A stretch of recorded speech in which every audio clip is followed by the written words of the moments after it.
Max, what does Catherine Bergwin need to do? She seems to have frozen up. She did join our audio, but I'm not sure if it's working on her end.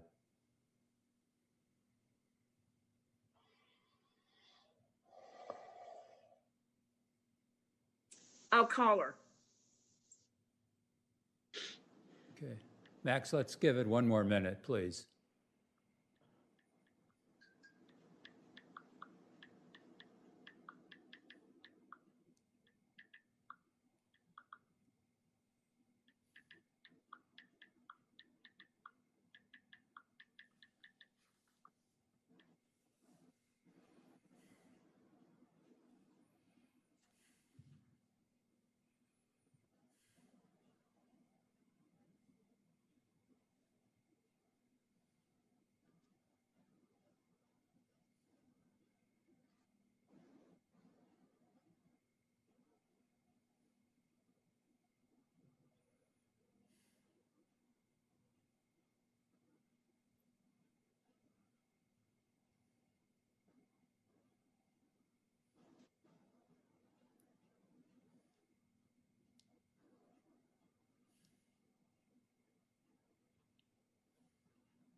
Okay, I think, Max, it's time to call it to order, so I'll wait for you to give me the high sign. Catherine's trying to get on. She said things were frozen up and she's trying to get on. Okay, thank you. Yeah. Commissioner, you may proceed. Okay. Good morning, everyone. This is Commissioner Dick Byrne. This is Friday, September 3rd, 2021. I'm pleased to call the City of Rehoboth Beach Environment Committee to order at 10:02 a.m. And we do have a full agenda, and we only have about 1 hour to do it because unfortunately we have moved back to virtual meetings because of COVID. And so thank you all for making time. Committee members, to be on screen. I know this isn't your favorite way to meet or for us to be the most productive, but we will have a good morning, trust me. And for any of you out there that are watching the meeting, thank you for participating, and please feel free to be in touch via email or phone call after the meeting if you have questions, thoughts, ideas, concerns. Following the agenda, we're going to do a quick roll call. Please just wave your hand and say here as I call your name. Nettie Green. Stuart Martins. Here. Heather Metz. Catherine Bergwin. Catherine has not rejoined us. Hopefully she's getting technology to work soon. And our newest member, and a very warm welcome to Joe Vecchio. Joe, good to have you with us. Joe and I have talked a number of times on the phone in recent months, and we're really pleased that his nomination went through with a unanimous vote by the mayor and commissioners very recently, and is now a member of the Environment Committee. He brings a very strong background and a lot of passion and interest in our topics. Joe worked for EPA for an entire career, recently retired, and so as we move along, we will learn more about Joe, and definitely once the meetings can get back face-to-face here in City Hall. I am in City Hall because of the way this is set up now under the new virtual meeting system. I'm the anchor person, and so that's why it looks like I'm in City Hall with the emblem and everything behind me.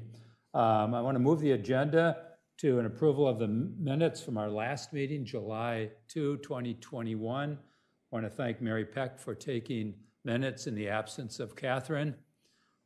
Catherine, I hope you can at a minimum hear us and that you're taking minutes this morning. Everyone has seen the minutes. Could I have a motion to approve?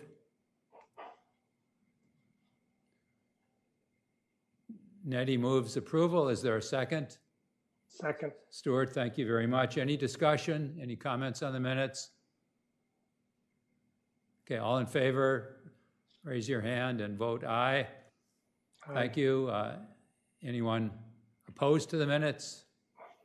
Okay, we approve the minutes from July 2nd, 2021. I've received no new correspondence since that which was mentioned at the July 2nd meeting. And now I'm going to just switch the agenda around just a bit, and then we will come to our guest, and there will be a moment to introduce Adam to all of you in just a moment. I thought that Charlie was going to be on with us, and he had wanted 3 minutes to talk about the draft of the Sustainable Climate Action Plan. That was our last discussion about a week or so ago, but apparently he has found a wonderful opportunity to take off hiking this morning. So good for him. That will remain on future agendas. The timing of that discussion will be more appropriate in the future once the draft of the Comprehensive Development Plan is released. That'll be a citywide comprehensive plan for the future, for the next decade, and what this committee will be charged with, from my point of view, and hopefully the new chair's point of view, will be to go through that plan and pull out those items that are relevant to the mission of this committee, and then begin to take a look at that and put that into a long-range plan for this committee that can be called something like a sustainable or climate action plan for the city of Rehoboth Beach. So with that, I will leave it there. The plan will be released sometime, we're told, by the end of this month, and it'll be released internally, but also to the public by the end of the month. And there will be meetings, there will be some kind of a town hall that the city will host around that as the city moves ahead to finalize that long-range plan. The other item that I want to touch on is one we've talked about off and on for several months, and that is our suggested ban on the use of single-use plastic products, particularly focusing on plastic straws. The table placard, which we, in a sense, borrowed the model from Plastic Free Delaware, has been printed. I got a call last night from the printer in Lewis that we're using. 2,000 copies are ready for me to pick up, and that's what I'm going to do at the end of this meeting, drive up to Lewis. I will get those 2,000. It looks just like the model that you have all seen, that we have passed around and shared and discussed several times, with the exception of the sponsors. Certainly, Plastic Free Delaware is one of the sponsors because we have used their model and their artwork and so on. And then the city, at the last moment, decided to pitch in the dollars to get it printed, even though we had found external dollars. And I had to go back to our external donor and say, thank you, but no thank you, but hopefully there'll be a time in the future. And I can share more with you about that at another time. It's not terribly relevant to this discussion. The point is that the city of Rehoboth Beach is covering the cost of that. 2,000 were printed for just under $700. So Stuart, we found a much better price than Plastic Free Delaware has been finding in the Wilmington area. And so I will pick those up today. The discussion here, and we don't have a lot of time today, but will be the distribution of these. So I will have the 2,000. What I'm going to do is, after today, is to reach out to a couple of you to try to organize the distribution. I am hopeful that Stuart will be one of the leads on this because he's played a key role in getting us to this point. Does that make sense to you, Stuart? And I'd like one or two others to work with Stuart as a small subcommittee. Heather raised her hand, and Nettie. Could the three of you then communicate and work together in terms of getting them distributed to our restaurants and our bars within the city? Now, it's more than just walking in the door and distributing. It's going to take some discussion.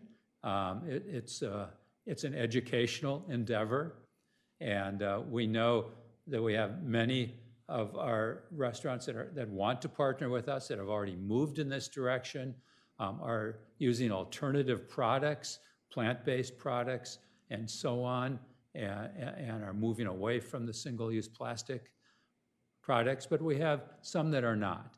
And hopefully there's not a resistance out there, but I'm sure there'll be questions, there'll be concerns, there'll be, and so I will be in touch with the three of you, and we can move this along. Any immediate thoughts, questions, concerns? Okay, all right, thank you all. Well, with that said, we're even a couple minutes ahead of where I thought we might be. And that's probably because Charlie's not on here talking about the Sustainable Action Plan. And we miss you, Charlie. So it gives me great pleasure to introduce our guest. You have all talked about him to me and said we need to get Adam on with us. And because Adam Schlachter, the Environmental Program Manager at DNREC, knows a lot of good stuff. He's influential across the state, and he will help us think about where this committee can go in terms of its work in the future and trying to influence the city of Rehoboth Beach. And Adam, it's a pleasure to have you with us. Thank you for making the time. I'm only sorry we're not elbow to elbow around the table that I'm at. But thank you for making the time. And if there's any more about the introduction you would like to add about you and your unit, please do so. And we're going to let you then talk and educate us and inform us for a little while, and then we'll open it to questions and discussion. Excellent. Thanks, Dick. I appreciate the opportunity, and thank you all for your kind words. I'm not sure how true they are, but we'll go with it, right? It's Friday. So just a little bit of background. As Dick said, I do work for DNREC, the Delaware Department of Natural Resources and Environmental Control. I work in the Waste and Hazardous Substances Division, and I oversee the Waste Management and Reduction Branch, which is part of DNREC's Compliance and Permitting Program. And so what we do as a section is I wear two hats. I wear the solid waste hat in that we permit any facility in the state that manages solid waste. So whether it's a recycling facility, a landfill, a transfer station, they come to us for either permitting or for exemption from permitting, and we make sure that their operation is being conducted in such a way that it's protective of human health and the environment, right? Because that's key. The other hat that I wear is the recycling waste diversion hat. So I also manage the state's universal recycling program, which I'm sure you're all familiar with.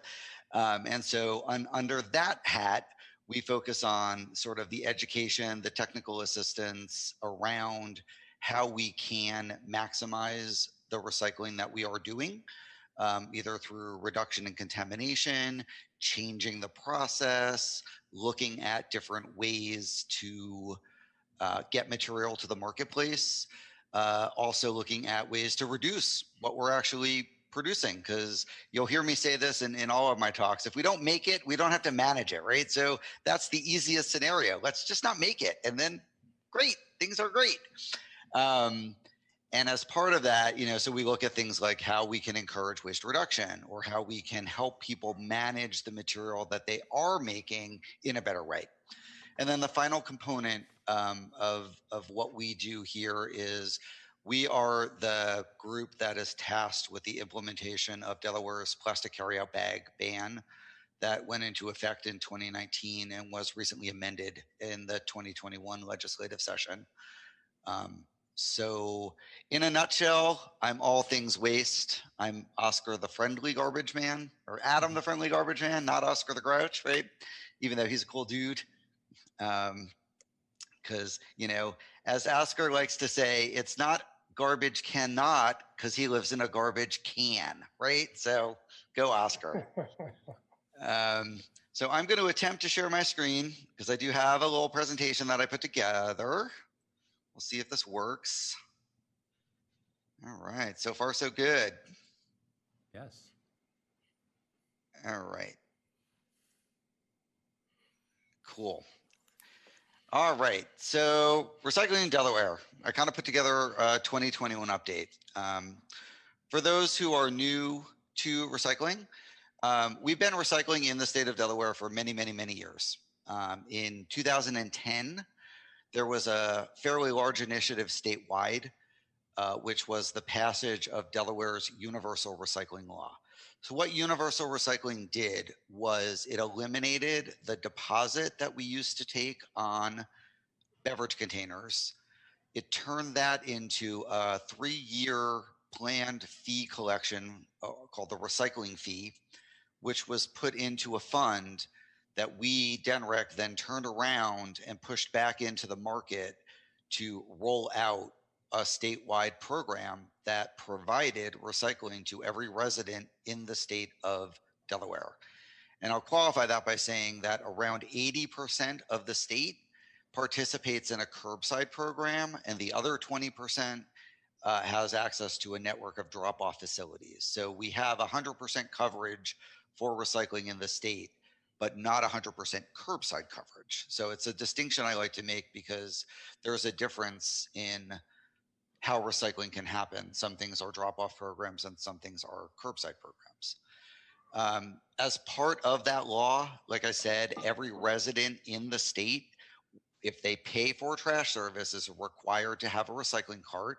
Now, we don't go as far as making them participate in the recycling program, but hey, you're paying for it, so why wouldn't you, right? So the opportunity is there for every resident that participates in a collection service to maximize what they're putting in the recycling cart and therefore minimize what goes in our landfills. And the final piece of the UR law that's important to talk about is the commercial and institutional piece. So the law also required all businesses within the state of Delaware to adopt similar practices and create an adequate recycling program. Now, we didn't really define what adequate was because everyone's different, right? So we wanted to provide flexibility for the business community to participate. And to that end, we've been very successful. As you can see, looking at the graph, you know, universal recycling kicked off in 2010. We did really well for a couple of years. And, you know, unfortunately, we have started to see a decline. I'm not going to hide it, right? So we're not doing as well as we were in the past, and that's for a variety of reasons. But the main one is that we feel that there needs to be better and more consistent messaging around recycling. So we're constantly working on getting that word out. And so part of what we do in my program is come up with various different communication ways that we deal with things. So for instance, anyone who's on Facebook, we're very active on social media. We have a Facebook and a Twitter account. You can follow us on both and find out about the things that we're doing. But we did start in 2020 and 2021. We put together some fairly robust initiatives given the way things changed with the pandemic and, you know, how service was being provided, as well as how people are now consuming and therefore producing those things that get recycled. So one of the first things that we did was we worked with the Recycling Public Advisory Council, which is a council that was created by the UR law or Universal Recycling Law. The members are appointed by the governor, and it ranges the industries as well as 5 public sector or public citizen representations. So it's a fairly large committee in the scheme of committees, 16 members, as well as there is a member from DNREC and a member from DSWA, which is the Delaware Solid Waste Authority, which is the other part of the system here in Delaware, and they manage the operations where we manage the regulatory side. So we got together with RPAC and we said, okay, we've got to do something. What can we do?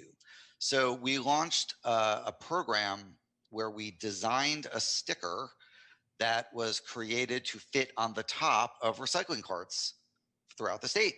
And so we had about 22,000 stickers printed. We've been distributing them to hauling companies that either have areas where they know they have contamination, or they just want to do some education, additional education, and they've been putting these on the lid. So Rehoboth Beach was one of our participating communities.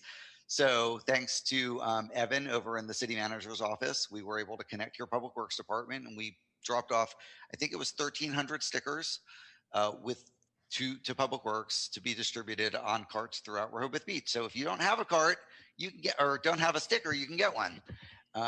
But basically what this was designed to do was to give the visual. Hey, here, whoops, here's what goes into this bin.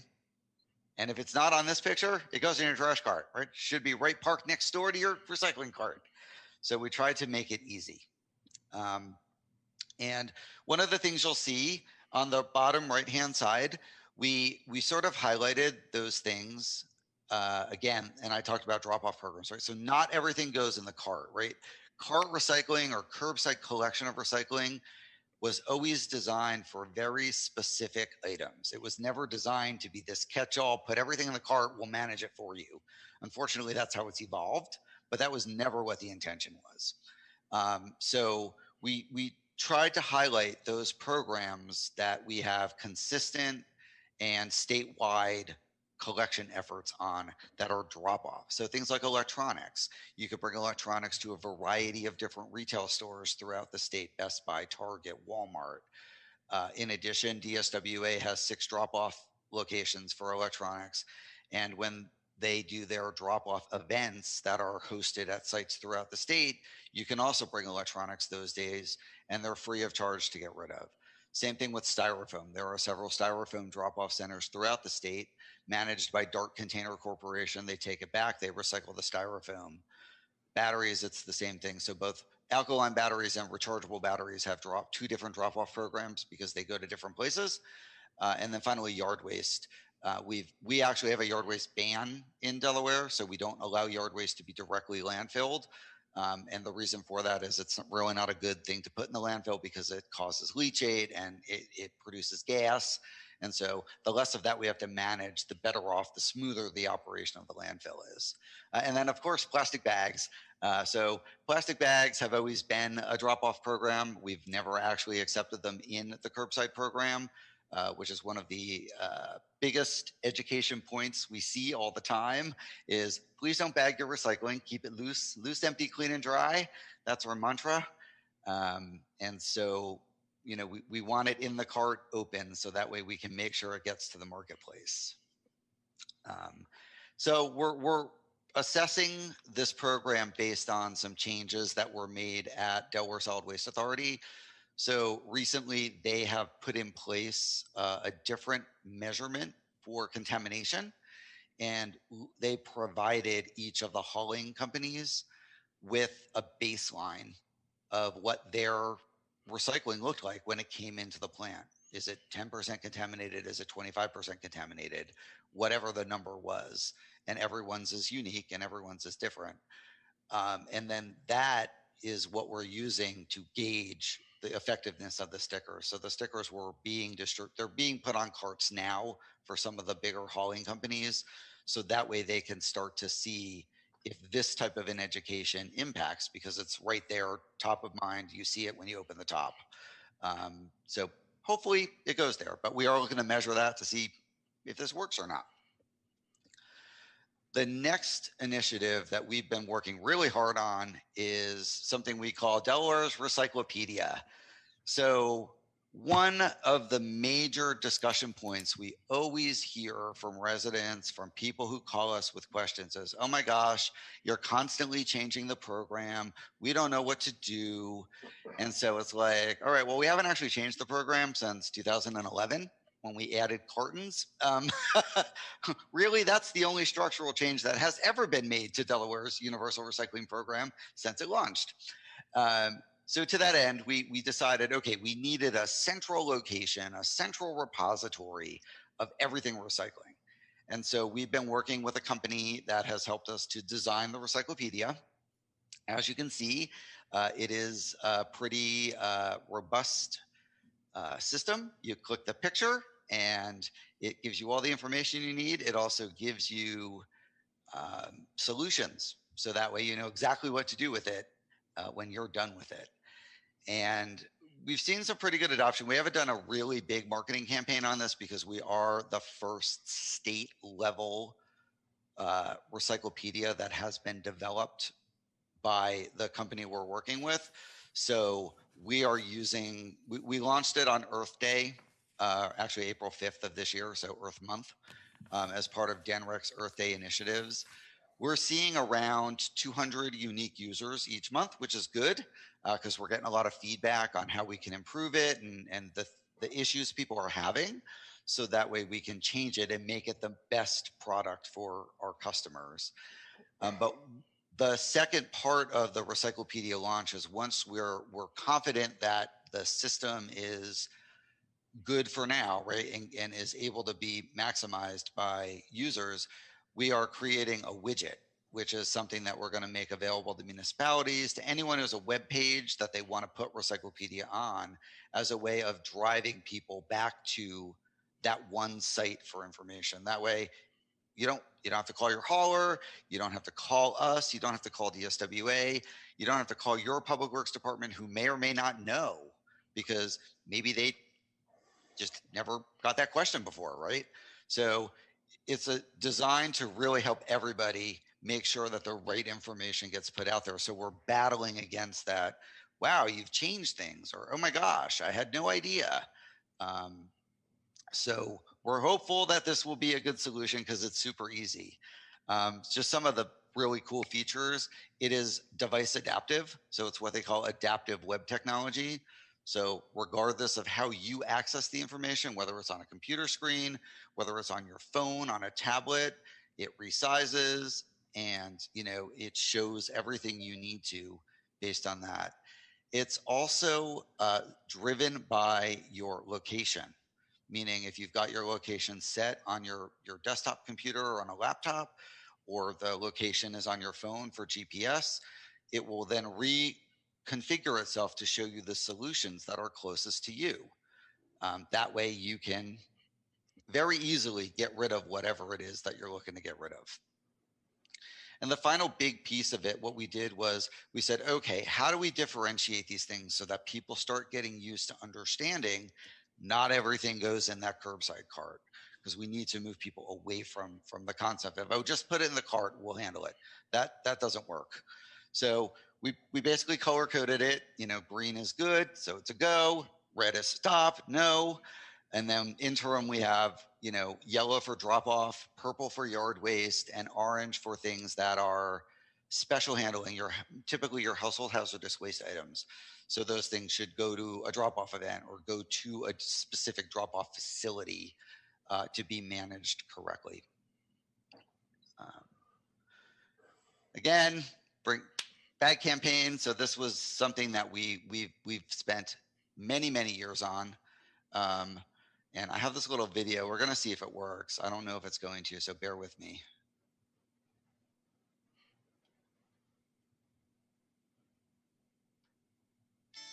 Starting January 1st, there is a plastic carryout bag ban in Delaware. The law reduces waste and limits the number of plastic bags that litter our roads and waterways. Choose a reusable bag or bring your own wherever you shop. So that was one of our marketing pieces that we did for this. As you can see, the other one is our poster. And then what we also did was we created a sticky cling or a reusable cling that could be put on the plexiglass by all of the different cash registers at retailers throughout the state. That's something that hasn't been as fully adopted as we hoped, but we definitely seen some retailers using it, which is great because it lets people know that they should bring their own bag.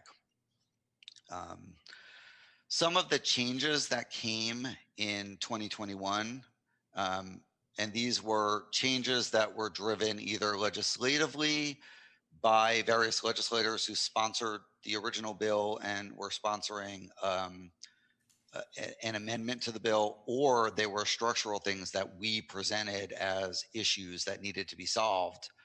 You know, HB 212 with the 2 amendments that were put on it passed as of June 3rd of 2021. So the effective date is July 1st of 2022. So we basically gave the retailers a year for these new adoptions. The major ones are that we removed the square footage requirement. So where it used to be limited to larger retailers, it now impacts all retailers. So as of July 1st of 2022, anyone who is designated as a retailer in the state of Delaware will not be able to use plastic carryout bags, single-use plastic carryout bags. They will have to use either a reusable bag under the reusable bag definition or a paper bag. We also redefined the reusable bag definition, and that was a result of quite a bit of feedback that we got from environmental groups or looking at other states and what they've done with bags and reusable bags to make sure we were consistent. And the big change that we made to ours off of the original was there was part of our definition allowed for plastic film bags that were 2.25 mils or thicker to be considered a reusable bag. And that was based on a nationwide reusable bag standard that was created from other states. And so other states looked at how a plastic film bag could be considered reusable, and it had to meet very rigid specifications. And as long as it did, based on ASTM standards and other things, it was allowed. And so we, again, in the first draft of this, allowed that to be a reusable bag by the retail industry. That has since been changed, and we are moving away from that. And so now it is a natural or durable fabric bag that has to have stitched handles. So it doesn't necessarily need to be not plastic, but something like this bag that Wawa distributes, it's a durable, non-woven polypropylene fabric. So it's strong, it's going to be able to hold, it's got a stitched handle. So these kinds of bags are now basically going to be the standard that we're going to see moving forward as of July of 2022. So we're excited by that. Again, we didn't change any of the bags that were originally exempted from the law. So things like your bulk food bags, bags used to protect moist items or keep moist items separated from items that could be damaged by moisture. Similarly, unwrapped food items and all of those kinds of things were kept intact. The legislature added this new one for bags used by customers inside a business to package loose items such as nuts, ground coffee, grains, fruits, vegetables, or candies, just as a further allowance for the bulk food and the bulk grocery market to grow. Again, restaurants continue to remain exempt. There is a concern, there has always been a liability concern for hot food or hot liquid food and paper bags. If it were to spill, it could, somebody could get burned, or it theoretically, it ruins the entire thing. And then the restaurant has to, provide food for free, and it's a business impact. And we supported that just because the to-go industry, especially during the pandemic, has grown significantly. So we felt like that needed to remain as it was. But to support that, we also made sure that the at-store recycling program remains intact. So stores, if you're a retailer and you distribute a bag in the state, you will be required to have an at-store recycling program. And that will continue to remain after this law goes into effect in 2022. So if you go to the Recyclopedia, we have about 260 locations currently listed for plastic bag recycling. So super convenient throughout the state for all of our residents. And those programs are designed to take the bags that are exempt. So your bulk food bags or the bags that restaurants may be packaging their food in, those plastic bags, all of those bags are able to be recycled in the at-store programs that are established within Delaware. So again, we looked at the full system and made sure the system was still going to be there, despite what impacts we made or put in place because of the bag ban. And that's really it for what I have from a presentation standpoint. So I'm going to end my slideshow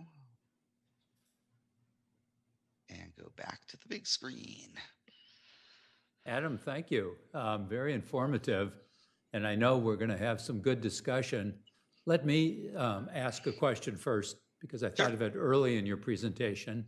I know Stuart has a couple of big burning questions about recycling, and I'm sure others do.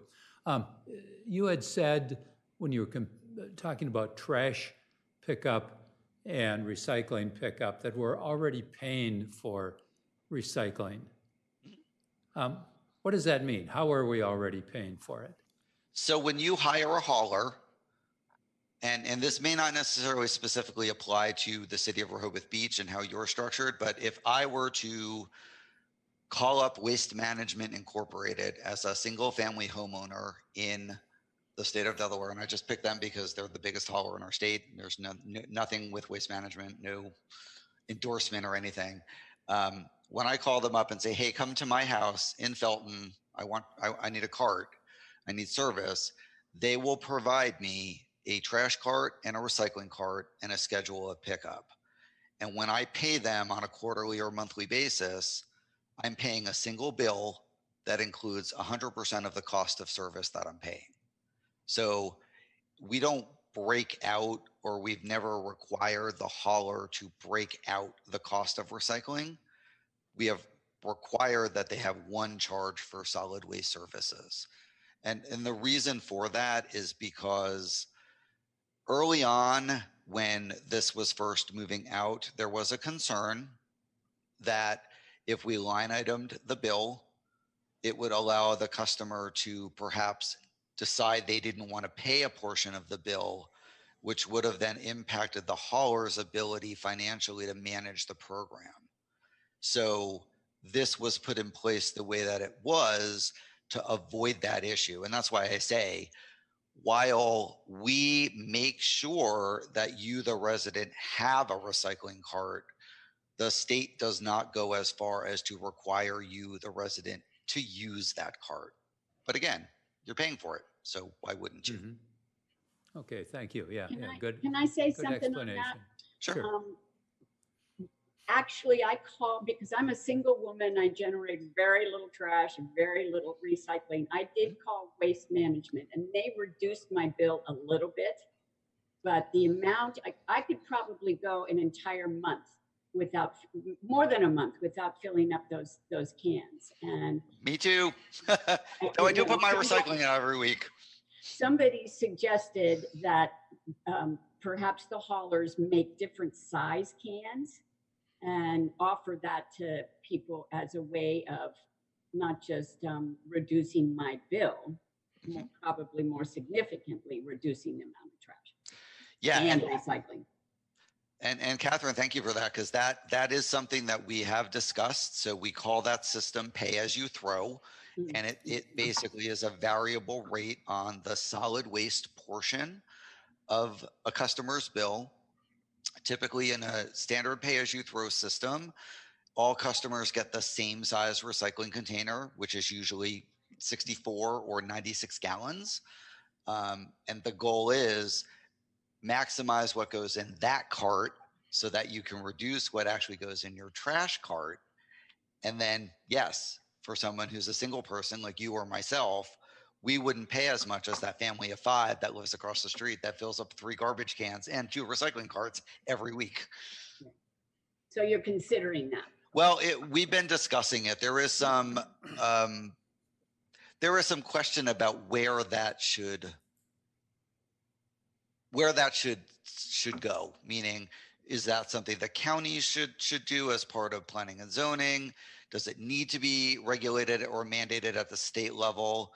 We haven't answered those questions yet, because again, the one issue that we know with a pay-as-you-throw system, there is a significant financial need by the hauling companies because they now have to buy different size carts. They typically now have to have a team that is going around to switch out carts far more frequently than they do now. So we just need to be careful in what that looks like, only because it is probably going to have an impact on that monthly or quarterly bill. I don't know how significant that would be, but the flip side is, again, how recycling evolved in the state is that the state really helped buy the infrastructure, which is why we collected that recycling fee all those years ago.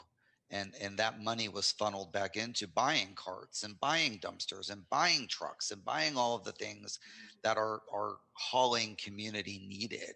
And that was open. So whether you were a municipality like Rehoboth Beach that did the service, or you were a private hauler, like you had equal access to that funding. Because again, the goal was make sure this happens. Unfortunately, that funding source is gone. We don't have another funding source identified yet from the legislature.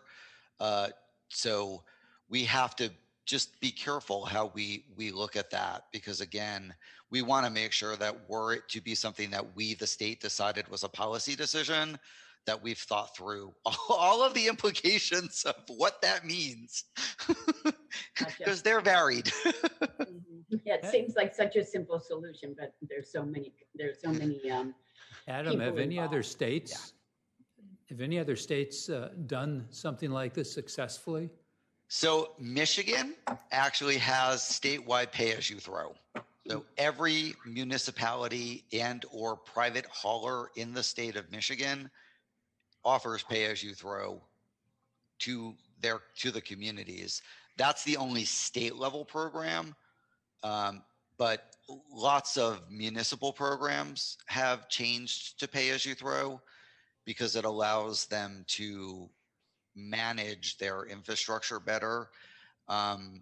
Oftentimes, especially in more densely urban areas, the trash is not necessarily going directly to the landfill by the Public Works Department, but go into a transfer operation or some other consolidation point. Those tend to have a much higher cost than direct hauling to a landfill.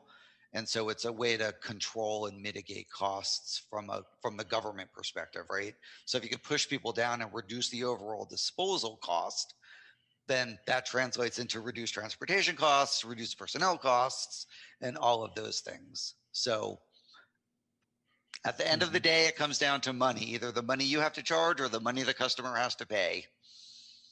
So can't get away from it. My ex-husband said 50 years ago, it's always about money. Absolutely. Said, no, it's about love and compassion.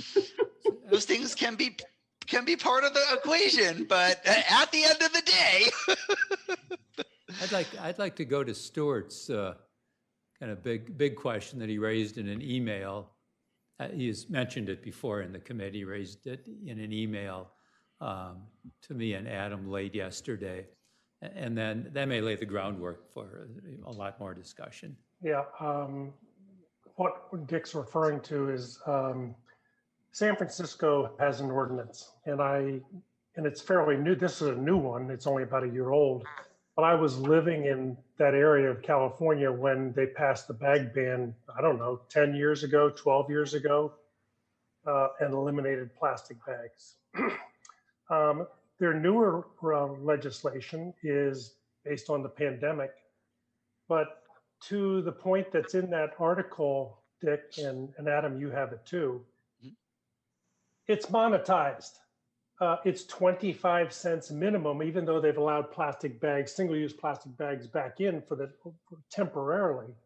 No matter what kind of bag you have, you pay 25 cents. That's the educational component. We've talked about that in this committee. You made a good point, Adam, in your beginning. You said, simply don't make it. If you don't make it, then you don't have to do anything.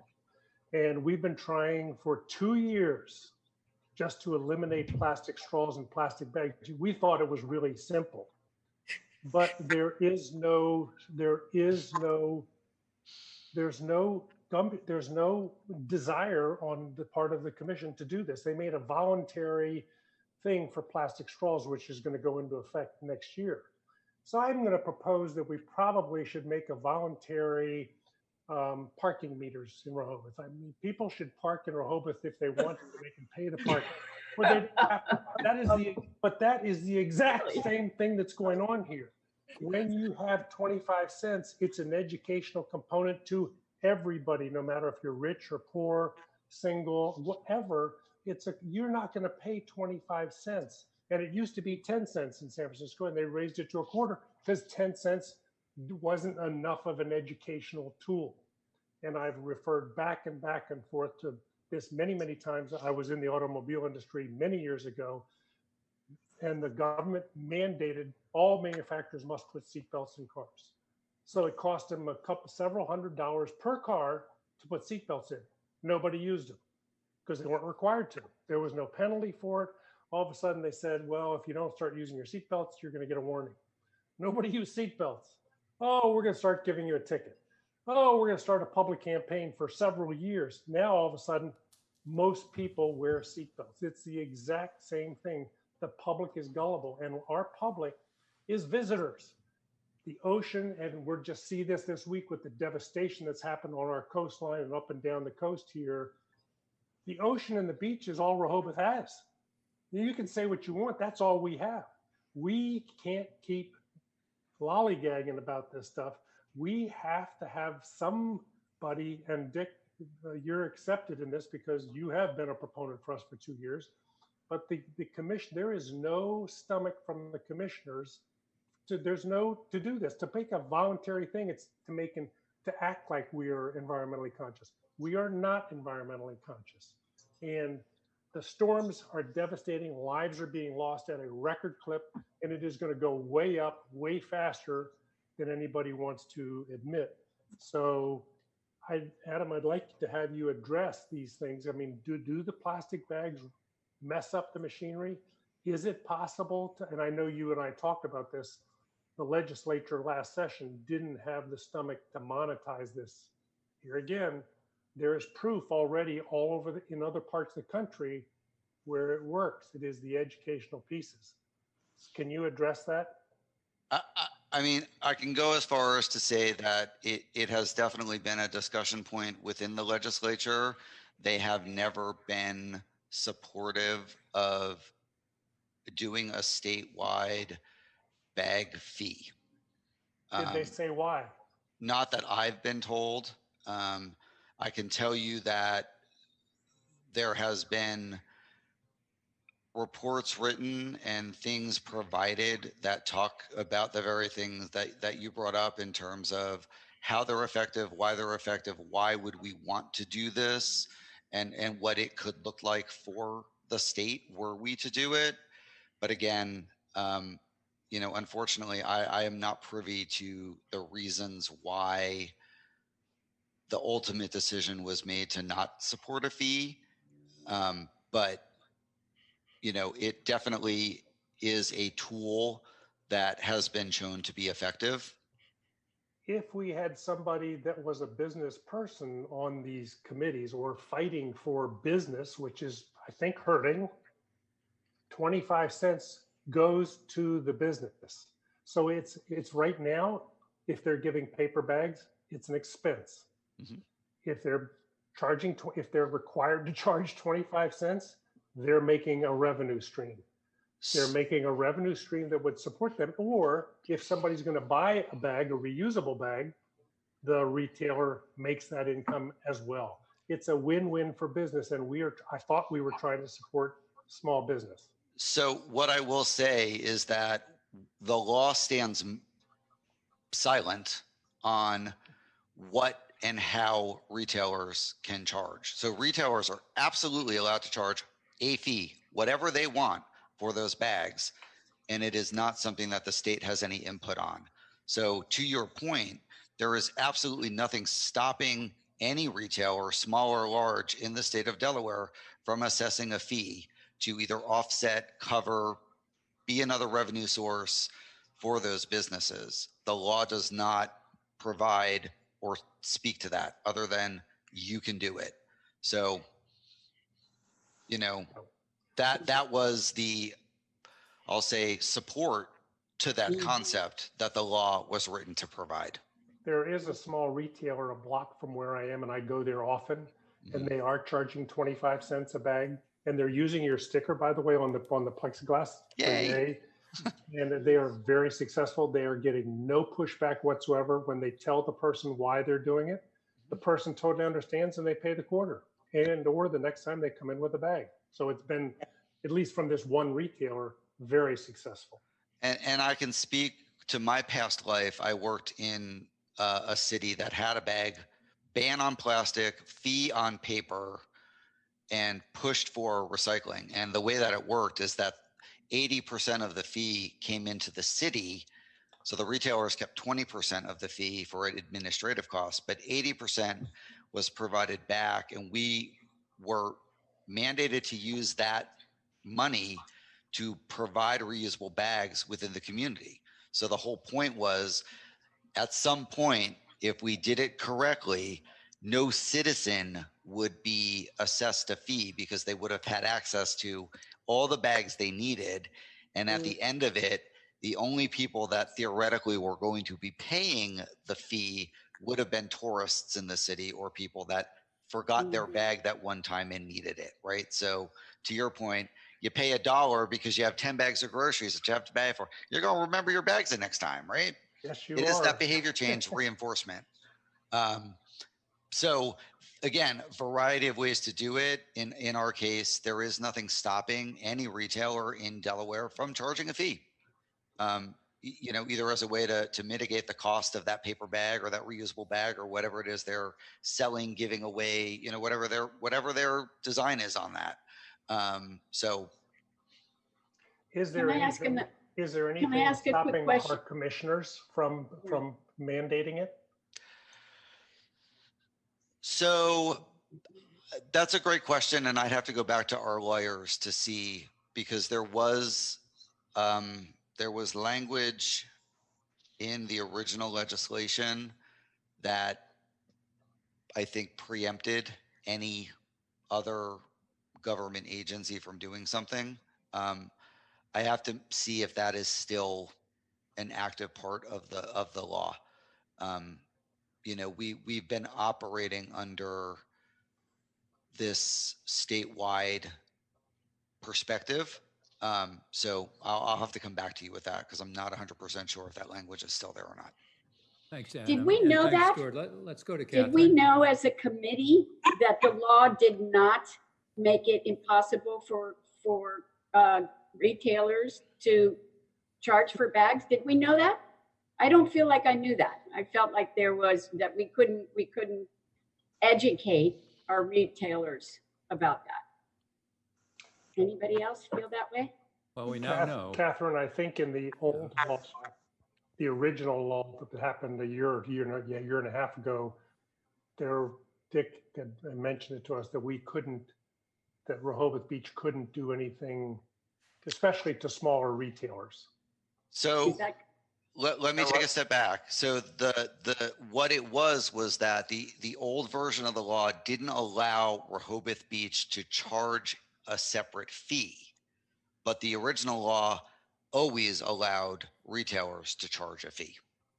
It just didn't allow the city to implement their own fee. Now, that's news to me. But yeah, the law That gives always us a allowed freedom. for retailers, if they wanted to charge for bags, to charge for bags. Let's go to Nettie, and then I want to make sure that both Heather and Joe have a chance if they have any questions. Nettie? This is just a quick question, and it's just something that I've been noticing. It's kind of like I get stuck in the weeds of all this COVID stuff. I've just been to New York City, and the hotel that we stayed in, and I think this happens over and over again here in Rehoboth Beach, that used to use, knives, forks, spoons, used to use cups. Now everything is all the plasticware. You get plasticware wrapped in cellophane, little butter and jelly things that are, part paper, part plastic, more and more plastic combination, cardboard cups. And when does this COVID, this permission to use garbage, unrecyclable stuff, when does this end? How long can we, I guess when COVID ends, maybe. Or when the businesses decide the liability is no longer there for them to go back to what they were doing. It's a liability issue, pure and simple. They're scared they're going to get sued. That's something they have to manage. And if this is the way they're managing it and that's what they're comfortable with, unfortunately, it goes back to, if you don't make it, you don't have to manage it. So. And I think lots of times it's an argument to not hire people. I mean, it's like, and that's something that really struck me. I was just talking with a friend and they said, Nettie, it's what people have wanted to do because it's easier. It's easier. You don't have to hire the dishwashers. You can let them go. Again, it's and the other question I had is it was kind of a low hanging fruit that we were considering is banning plastic water bottles. I don't know that this can even happen. If we provided water fountains at every place along the beach, can we do that? So my broad question back to you is, how do you explain that to the retailers whose business is beverage sales to tourists? Yeah. I mean, how do you work with them to make either a refill or reusable infrastructure available so that they can still make beverage revenue, but not in a single-use container? Yeah, I know. It's just all these weeds. And it's funny because that's the part from a policy perspective that we have to always think about. I mean, perfect example is, there was a request to ban specific materials. And so what we had to go back and do is say, okay, well, what is the implication of this material going away? And if this is being pushed as it's environmentally better, we have to be able to support that decision. And so one of the difficulties that we run into, especially with packaging, is, okay, if we remove a lightweight, inert packaging from the market and replace it with an organic based or non-recyclable heavier product, have we really done good for the environment? Because now we've increased the weight of transportation. We've caused or put something in the marketplace that now causes longer term management issues from a solid waste disposal perspective. It's always a balancing act. And so we need to really always consider those kinds of policy decisions. So something like a plastic bottle ban, right? It really isn't as easy as just saying, no plastic bottles, right? Now, could you remove specific items from specific operations? For instance, could that ban be a city facility ban? Sure. That, is probably a feasible opportunity for the city to consider. We're not putting any single-use bottles anywhere. Now, again, you vending contractors, you'll have to consider what that implication is. But at the end of the day, that's probably a more manageable type of policy decision that the city could implement that could directly impact your solid waste generation. Thank you, Adam. I'm watching the clock here, Yep. and we've got to be cognizant of that. Heather, do you have anything for Adam? No, not for Adam, and I guess we're probably not going to get to any other topics today, so. Oh, okay, thank you. Joe, anything? Very quickly on recycling, Adam. So, a lot of times friends of mine will say, well, I put stuff in the recycle bin, but it all ends up in the landfill anyway. I hear that from a lot of people. And so does the state have any kind of check on haulers to make sure that they are indeed taking recycling to recycling facilities and waste to landfills? Now, how does that work exactly? Yeah, so under the permitting program that we have for solid waste facilities, recycling has to stay separate and it has to enter the marketplace. And so what that looks like for us right now is that DSWA manages the transfer station network and the collection center network. The material that comes from each part of that chain gets consolidated. It all goes to Newcastle, to the Delaware Recycling Center, where Republic Services operates the material recovery facility that sorts all of the residential and actually all of the DSWA material, which is kind of a mix of residential and commercial, but primarily it's the stuff coming from our curbside programs. They sort that into the various different commodities and then sell it to the market. We're lucky. Our plant is relatively new. We have some really good technology in there, including optical sorting for plastics, so that we're really producing a high quality product that the market demands. So we in Delaware have not ever had an issue selling the stuff coming out of our program. So all of those, headlines where, oh my God, recycling is dead, and that doesn't apply to us. We're lucky. I'm not going to lie and say that I haven't talked to colleagues in other parts of the country who really are seeing that. In the last 2 years, we've only had to landfill 300 tons of material that was actually a sorted recyclable. And it was for very specific reasons that we worked out with DSWA, and it was all done above board. We're not hiding that. But that is all, right? So the recycling that we do in Delaware gets to the marketplace. It's good to hear. Good. Yeah. That's very Thanks. good to hear. Absolutely. Yeah. Adam, thank you. You have given us a lot of good information. You have stimulated, I think, some good thinking on the part of committee members going forward. And we know that that you're going to be here to be a resource to us. Absolutely. In the Anytime. future. Thank you so very, very much for making time for us today. And this group is going to reach back to you and your colleagues as time goes by. Excellent. We look forward to it. And again, we appreciate the opportunity. It's always good to have these dialogues. Yeah, it is. Thanks, Adam. Our pleasure, Adam. Thank you very, very much. You're welcome. And so with that, in terms of the rest of the agenda, if anyone has, quickly some comments about future agenda items, we can do that. Any committee member comments, we can do that very, very quickly. You all know that this is my last meeting as commissioner and chairing this group.